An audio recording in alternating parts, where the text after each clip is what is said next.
సిరీస్లో వాల్యూస్ని సార్ట్ చేయడం చూసాం కదా, ఇండెక్స్ని ఎలా సార్ట్ చేయాలి అనేది ఈ వీడియోలో చూద్దాం. Coming up. Hey guys, this Rohit and you're watching WonkyCode. మీకు కొన్నిసార్లు కొన్ని సిచ్యువేషన్స్ వస్తాయి. ఏంటంటే మీరు ఏదన్నా చేంజెస్ పర్మనెంట్ చేసేసినప్పుడు, సార్టింగ్ చేసేసి అలాగా, సో పర్మనెంట్ చేసినప్పుడు ఏమవుతుందంటే ఇండెక్స్లన్నీ స్వాప్ అయిపోతాయి కదా. సో మళ్ళీ మీరు మీ ఓల్డ్ వాల్యూస్ మీకు కావాలి అంటే సార్ట్ అవ్వకుండా సేమ్ ఇండెక్స్లు ఇంతకుముందు ఎలా ఉన్నాయో అలాగే కావాలి అన్నప్పుడు మీకు ఈ మెథడ్ బాగా యూజ్ అవుద్ది. సో ఇక్కడ నేను ఒక డేటా సెట్ తీసుకున్నాను. ఓకే, దీంట్లో పాయింట్స్ అనే కాలమ్ని తీసుకుని నేను సిరీస్ని చేశాను. ఇక్కడ ఏం చేస్తున్నా, వాల్యూస్ని పర్మనెంట్ చేస్తున్నా, సార్ట్ చేస్తున్నా, ఆ వాల్యూస్ని పర్మనెంట్ చేస్తున్నా. ఇప్పుడు నాకు పాయింట్స్ అనేది పర్మనెంట్ అయిపోయింది. సో ఇప్పుడు హెడ్గా చూస్తే సో ఇండెక్స్లన్నీ నాకు ఎలా పడితే అలా స్వాప్ అయిపోయాయి. సో వాల్యూస్ మాత్రం సార్ట్ అయ్యి ఉన్నాయి, సార్ట్ ఆర్డర్లో ఉన్నాయి. ఓకే, సో ఇప్పుడు కానీ నేను ఇప్పుడు నాకు ఇది పర్మనెంట్ అయిపోయింది కదా, ఈ ఆబ్జెక్ట్లో వాల్యూస్ అన్నీ పర్మనెంట్ అయిపోయాయి కదా. లేదు, నాకు మళ్ళీ కొన్ని సిచ్యువేషన్స్ వస్తాయి కదా, మీరు మళ్ళీ బ్యాక్వర్డ్ చేయాల్సి వస్తుంది. సో ఆ వాల్యూని, పాత వాల్యూస్ని తీసుకురావాల్సి వస్తుంది. అప్పుడు ఏం చేయాలంటే సో సార్ట్ ఇండెక్స్, డైరెక్ట్గా ఇండెక్స్నే సార్ట్ చేసేసారనుకోండి. అప్పుడు ఏమవుద్ది, ఇండెక్స్ని సార్ట్ చేస్తే 0 నుంచి లాస్ట్ వరకు అలా ఇంక్రీజ్ అవుతా ఇండెక్స్లో వెళ్ళిపోతాయి. సో మనకు ఓల్డ్ వాల్యూస్ వచ్చేస్తాయి.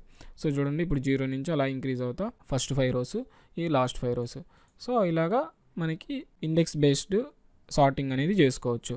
అప్పుడు మీకు ఓల్డ్ వాల్యూస్ ఎలా ఉన్నాయో అలా వచ్చేస్తుంది. సో ఇప్పుడు దీన్ని హెడ్గా చూసుకుంటే సో పాయింట్స్ మాత్రం అలాగే ఉంది. సో ఈ సార్ట్ ఇండెక్స్ అనేది పాయింట్స్లో చేంజ్ చేయలేదు, ఒక కొత్త సిరీస్ని మనకి రిటర్న్ ఇచ్చింది. అప్పుడు మనం దాన్ని ఏం చేయొచ్చు అంటే ఒక న్యూ వాల్యూ, న్యూ పాయింట్స్ అను ఏదో ఒకటి క్రియేట్ చేసుకొని ఒక వేరియబుల్ని దీనికి అసైన్ చేసుకోవచ్చు.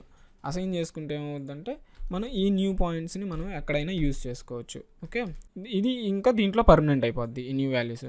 సో అలా కాదు అనుకుంటే ఇన్ ప్లేస్ కూడా దీనికి యూజ్ చేసుకోవచ్చు. సార్ట్ ఇండెక్స్లోని ఇన్ ప్లేస్ యూజ్ చేసుకుంటే, ఇన్ ప్లేస్ పారామీటర్ని చెక్ చేస్తే ఈ పాయింట్స్లోనే పర్మనెంట్ అయిపోతాయి. ఇండెక్స్, సార్ట్ ఇండెక్స్ పర్మనెంట్ అయిపోతాయి. ఇప్పుడు చూడండి, ఇక్కడ పర్మనెంట్ అయ్యి 0 నుంచి అలా ఇంక్రీజ్ అవుతా వెళ్తాయి. సో ఇది ఒక చిన్న ట్యూటోరియల్ సో ఇండెక్స్ని సార్ట్ చేయడానికి. అండ్ ఇక్కడ ఛాలెంజ్ అని ఇచ్చాను. ఛాలెంజ్ అంటే ఏంటంటే ఒక అసైన్మెంట్ లాగా.